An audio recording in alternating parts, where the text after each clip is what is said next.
아까 말했던 그 우리가 기다리고 있는 그 10년, 20년 후가 왔을 때 실제로 이더리움이 정말 활용될 수 있도록 무리 없이 그 미래를 바라보고 계속 더 빠르게 그리고 더 많은 것들을 담을 수 있는 하나의 기존의 인프라로 이더리움이 발전하고 있다. 그렇게 생각하면 될 것 같아. 이더리움아 힘내. 가격이 좀 올랐는데? 아직 멀었어. 나 완전 잠수 중이야. 그 우리가 그때 이거 같이 찍기 한 몇 개월 전에 작년 말쯤 샀잖아 또. 맞아, 나 그때 그치? 한 400만 원대였나? 맞아. 그때 너가 이더리움 비중을 좀 늘렸다고 해가지고 나도 좀 모으고 약간 나중엔 단타로 사고 팔고 하기도 했지. 그 이후로 지금까지 계속 후회하고 있어. 나 너무 후회하고 있어. 왜 그랬을까? 근데 이번 장은 확실히 좀 다른 것 같긴 해. 이게 어떤 데이터냐면 비트코인 도미넌스라는 데이터거든. 전체 암호화폐 전체 시총 있잖아. 10,000개, 수십만 개 되는 그 암호화폐 전체 시총에서 비트코인의 시총이 차지하는 비율을 나타낸 데이터야. 현재 이제 오늘자로 보면 지금 한 63%? 뭐 이 정도 나오는데, 그래서 요거는 완전 단순한 그냥 표시 정도를 한 거거든. 그래서 보면 비트코인이 2009년부터 탄생했잖아. 2012년에는 다른 알트코인들은 없었어. 주된 알트코인들은. 이더리움이 2015년에 나왔으니까. 그래서 비트코인 도미넌스는 보통 이제 2015년 이후로부터 데이터들이 많이 나오기 마련인데, 2016년 반감기 비트코인에 이때야, 이때. 그다음에 2020년 반감기. 그다음에 2024년 반감기. 요걸 기준으로 이제 쫙 한번 넣어놔봤어. 그리고 좀 단순화된 데이터긴 한데 이번 2024년 반감기 이후에 어떤 방식으로 이 시장이 흘러갈 건지를 아주 전체적인 맥락을 파악하는데 좀 지난 반감기들이 도움이 될 것 같아가지고 한번 뽑아봤거든. 굉장히 단순화된 데이터지만 보면은 이게 2016년 반감기야. 이때부터 되게 비슷한 부분들이 보이는데 이 지난 두 번의 반감기 이후로 비트코인 가격이 상승해서 최고점을 갱신했던 그 순간 있지. 최고점을 경신한 그 순간이 반감기 이후로 518일 정도. 1년하고 반? 1년 반 정도 이후고 그 다음에도 거의 한 1년 반 요 사이쯤. 그래서 반감기 이후로 한 1년 6개월 정도 이후에 비트코인이 최고점을 갱신했다고 보여져. 앞으로도 보면은 지금이 여기잖아. 그러니까 1년 반 정도 이후인 날짜가 2025년 한 9월 요때 정도로 예상이 되기는 하네. 이 그 똑같은 방식으로 갈지 아닐지 여부는 알 수 없지만 어쨌건 뭐 그런 상황이다. 근데 또 더 재밌는 거 하나는 이 반감기 이후로부터 아까 말했던 그 비트코인 도미넌스 있잖아. 도미넌스가 많이 떨어져. 그 이후로 쭉 2016년 반감기 때도 97%였던 도미넌스가 한 45%까지 떨어지고 2020년대도 64% 이쪽 그 전부터도 약간씩 떨어져 오긴 했지만 어쨌건 이랬던 도미넌스가 비트코인 상승과 함께 한 40몇 %까지 떨어져. 여기서 우리가 알아야 될 사실은 비트코인 가격이 계속 올라가는 기조잖아. 최고점이 그 이후에 경신이 됐었으니까. 근데 비트코인이 시장에서 차지하는 비중은 떨어지는 거야. 다시 말해서 비트코인보다 다른 코인들 알트코인들의 상승이 훨씬 더 높았다는 거를 이제 의미를 하지. 요 두 번 다. 근데 신기한 거는 이번 반감기 있지. 2024년. 2024년 반감기 이후로 지금 1년이 넘었는데 계속 비트코인 도미넌스는 올라가고 있어. 그러니까 지난 반감기 때랑은 완전 반대 모습을 보이는 거야. 그래서 사람들이 이번 장은 좀 다르다. 이번 장은 기존에 한 5년, 7년 이렇게 코인판에서 투자를 해왔던 사람들조차도 좀 어려운 장이다. 다들 이렇게들 많이들 이야기하고 있어. 보통은 비트코인이 이렇게 오르고 나면 알트 불장이 와서 사람들이 알트로 단타로 돈도 되게 많이 벌고 뭐 이거 사라 저거 사라 이렇게 많이 했던 것 같은데 이번에는 뭔가 조용했던 것 같아. 맞아. 나도 막 알트를 좀 해볼까 했었는데 사실 조금 했는데 불장이 안 오니까 망하는 거야. 그래서 지금 마이너스 40%의 이런 것들을 내가 막 가지고 있잖아. 나도 그래. 망했어. 그냥 비트나 가지고 있을걸. 그러니까 왜 비트가 제일 그래도 비중이 제일 높잖아. 그치. 비트의 비중은 항상 가장 높지만 그래도 왜, 뭔가 한번 물어볼게. 왜 비트를 가장 많이 비중을 가지고 있어? 너가 살아있어. 그거 말고 약간 뭔가 가장 믿을 만한 자산이라고 생각을 하니까 그 코인들 중에서 그치 코인들 중에서는 다른 거는 내가 잘 모르고 음. 모르는 거는 일단 사면 안 된다고 배웠고. 아주 잘 배우셨네. 누구한테 배우셨는지 모르겠지만. 아, 너무 잘 너무 잘 가르쳐 주셔서. 아 덥다 갑자기. 나도 더워. 에어컨 좀 켜야 켜줘. 되는 거 아니야? 아무튼 음. 네, 알트 불장이 보통 온다고 알고 있어서 나도 단타를 좀 해볼까 했는데 안 오르더라고. 왜 이러는 거야 이번에는? 그러니까 사실 뭐 나도 모르지 뭐. 왜 이러는지. 근데 모르는데 그냥 추측하기로는 소영이 너가 말했던 지난 반감기 2020년, 그다음에 2016년 반감기 때는 알트코인들이 진짜 폭발적으로 상승했잖아. 근데 사실 그 가장 핵심에 뭐가 있었냐라고 하면 이더리움이 있었거든. 그럼 이더리움이 뭐 때문에 사람들이 이더리움에 뭐에 그렇게 미쳐가지고 엄청난 매수세를, 물론 지금에 비해서 훨씬 더 작은 규모의 시장이긴 했지만 그렇게 끌어왔느냐라고 하면 새로움이었던 것 같아. 그러니까 2016년에는 ICO, 그다음에 20년에는 디파이, NFT 막 이랬던 것처럼 그 아주 새로운 응용들이 이 세계를 물들이면서 여기에 매혹된 자금들이 물밀듯이 막 자금들이 이제 막 들어왔던 것 같아. 그러면서 그 이더리움과 이더리움 위에 있는 다른 코인들 또는 이더리움과 비슷한 기능을 하는데 조금 다른, 또 우리는 이걸 레이어 1 코인이라고 부르는데 이런 코인들이 덩달아서 올라가는 이제 그런 아주 환상적인 장이 펼쳐지곤 했었지. 근데 이번 장에서는 그런 새로운 부분들이 조금 없어진 것 같아. 지난번에 ICO, 지난번에 디파이 NFT를 딱 대표할 만큼 과연 이번 장에 그 새로운 기술적인 무언가가 있냐라고 했을 때 이 정도의 파급 효과를 가져오는 게 아직까지 나타나지 않고 있다. 근데 너 신기한 게 한 4, 5개월 전에 그 동영상 올렸더라? 뭐 이더리움 사지 말라고? 내가 이제 사지 말, 우리는 사놓고 맞지? 그러니까. 근데 이제 근데 그때도 기억나? 우리 살 때도 내가 이건 진짜 그냥 장기적으로 좀 묻고 가야 된다. 앞으로 더 떨어질 수도 있다. 맞아. 이렇게 얘기했고. 맞아. 그때도 사실 너가 나한테 사라고 한 게 아니라 그냥 나는 내 보유 비중을 좀 늘렸다. 이더리움의 비중을 늘렸다 이거였고 나는 그냥 너를 따라가니까. 그게 사는 거지 뭐. 내가 그러니까. 하지만 절대 책임지는 건 그치. 없으니까. 투자는 각자의 그렇지, 책임. 그렇지. 다 자기 자신의 책임이죠. 그래서 근데 이제 그때도 나도 그 당시 내 포트폴리오의 30%가 이제 이더리움에 있으니까 지금은 많이 줄었습니다.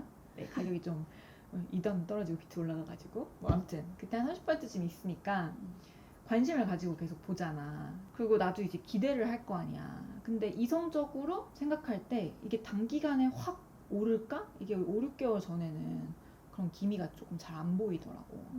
그리고 그 기미가 안 보였던 이유들을 이제 설명한 게 지난번 막 혼자서 그때 막 설명하고 뭐 편집하고 했던 그 이더리움이라는 로드맵 자체가 이더리움의 가격 상승을 위해서 쓰여지지 않았다.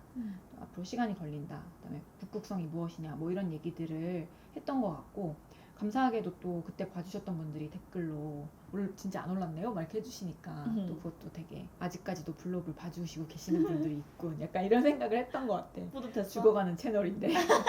그래서 그때는 그런 걸 올렸는데 근데 지금이나 그때나 여전히 이더리움이 가지고 있는 그 핵심, 그거는 굉장히 독보적이고 대체 불가능한 거라고 생각하거든. 그렇기 때문에 지금이나 그때나 여전히 저평가라 생각하고 그래서 샀던 것 같아. 여기다 하나 크게 좀 박아줄 수 있어? 투자 판단은 본인에게, 그런 거는 투자는 본인 책임. 사지 마세요. 약간 이런 거. 사지 마세요. 왜냐면 나도 물려 있으니까. 우리도 그치, 새로 그치. 산 거에 다 지금. 저희 다 마이너스 40% 넘었어요. 사실 가격이라는 거 누구나 언제든지 장담할 수 없는 거니까. 나는 요즘에 그 책 하나 읽고 있거든. 그 노마드 투자자 조합의 서한이라고.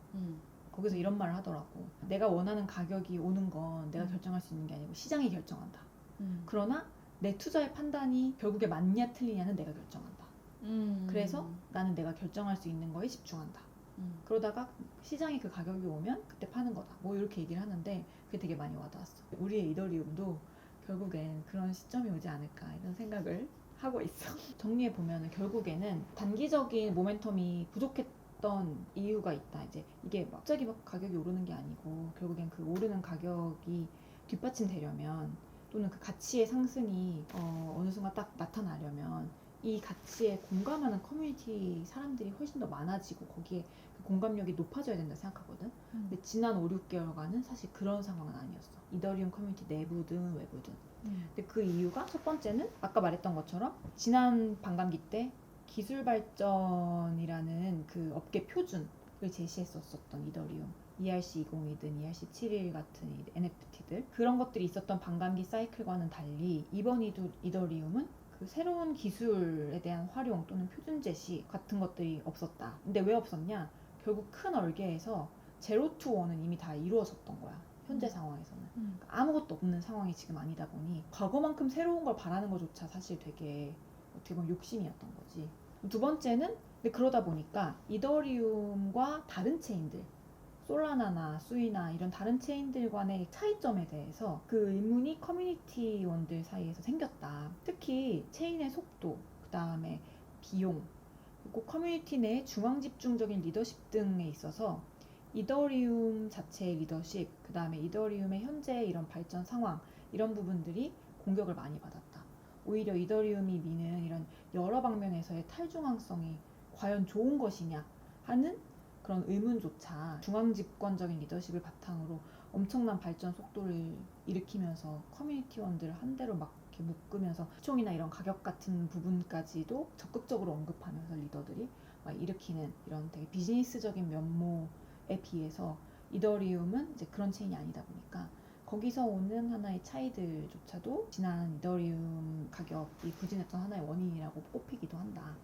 그럼 세 번째는 또 이더리움 리더십들이 가격에 대해 크게 관심이 없어. 그들이 관심 있는 건 이더리움의 가격은 아니야. 내가 6, 7개월 전에 이제 동영상을 올린 이유가 이거랑 직접적으로 관련이 있는데 지난 수년간의 기술적인 업그레이드들 그 다음에 거기에 결부된 이런 토크노믹스의 변천사들을 살펴보면은 정확하게 좀 알 수가 있어.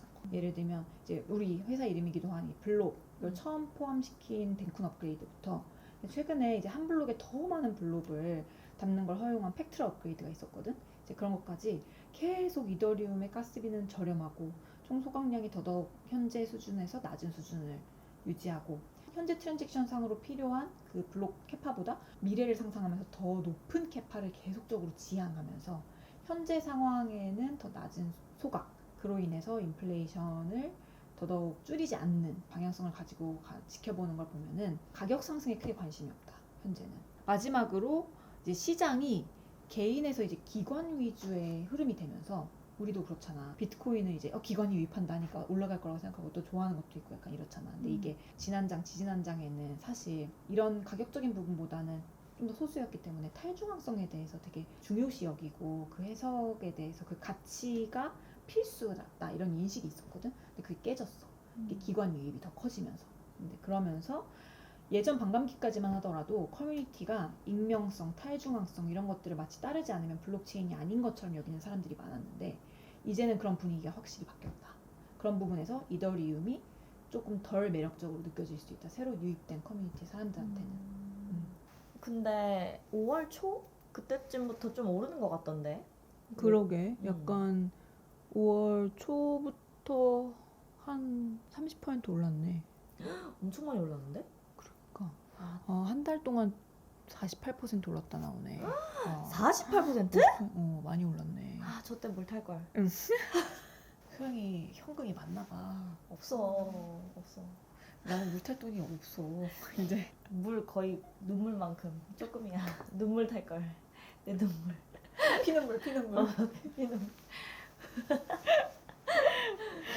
왜 이렇게 오르냐 하면은 사실은 아까도 얘기했듯이 가격 오르는 건 시장이 결정하는 거니까 아직 핵심이 안 무너졌기 때문에 여전히 그 동력이 남아있다.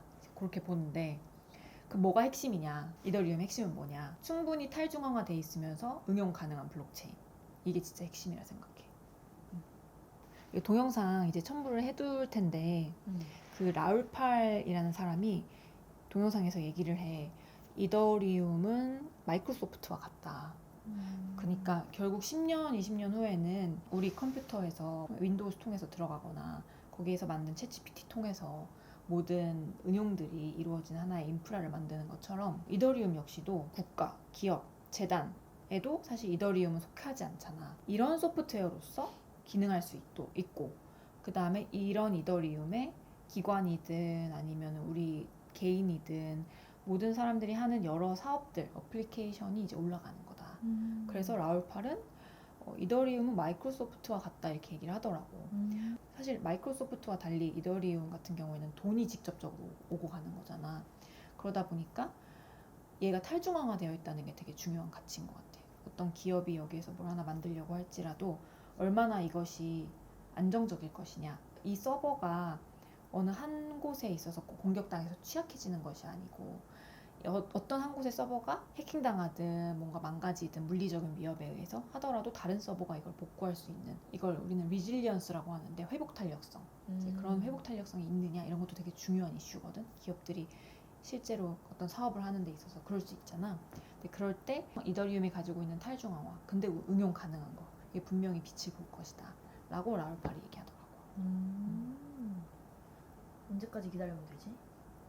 그니까 아 그래도 지금 한 달 만에 지금 50% 올랐잖아. 언제 마이크로소프트가 돼서 나를 구원해 줄 거지? 그치? 아 진짜 멀다 멀어. 왜냐면은 정고점이 거의 한 500 넘었지? 590만 원? 그때 김치 프리미엄까지 기억이 같이 안 해서. 나네.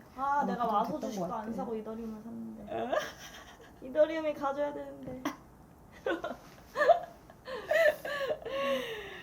아무튼 이런 핵심이 이제 지금 보여주는 이런 뉴스들을 만들어냈을 거고, 그동안의 하락 기간 동안 우리는 울고 있기만 했지만 진짜 이더리움을 꾸준히 계속 매입하고 있는 기관들도 굉장히 많단 말이지. 예를 들면 블랙락 같은 경우에 비들펀드에서도 매입을 했고 2월 4일 이후 5월 23일 오늘이네? 오늘 아침에 최대 순유입 1,515억 원의 순유입을 이더리움 현물 ETF에서 기관들이 산 거지. 그 다음에 블랙락 같은 경우에는 또 되게 새로운 방식을 SEC한테 요청했는데 이더리움 ETF의 현물 상환 방식을 공식 검토했대. 이게 무슨 말이냐면 블랙락이 ETF라는 상품을 만들었어. 이더리움을 가지고. 블랙락 ETF를 기관이든 아니면 우리 같은 개인 투자자들이 기관을 통해서든 사잖아. 그 ETF를 사면 그 돈을 가지고 블랙락은 이더리움을 산단 말이야. 그런 상품인 거지.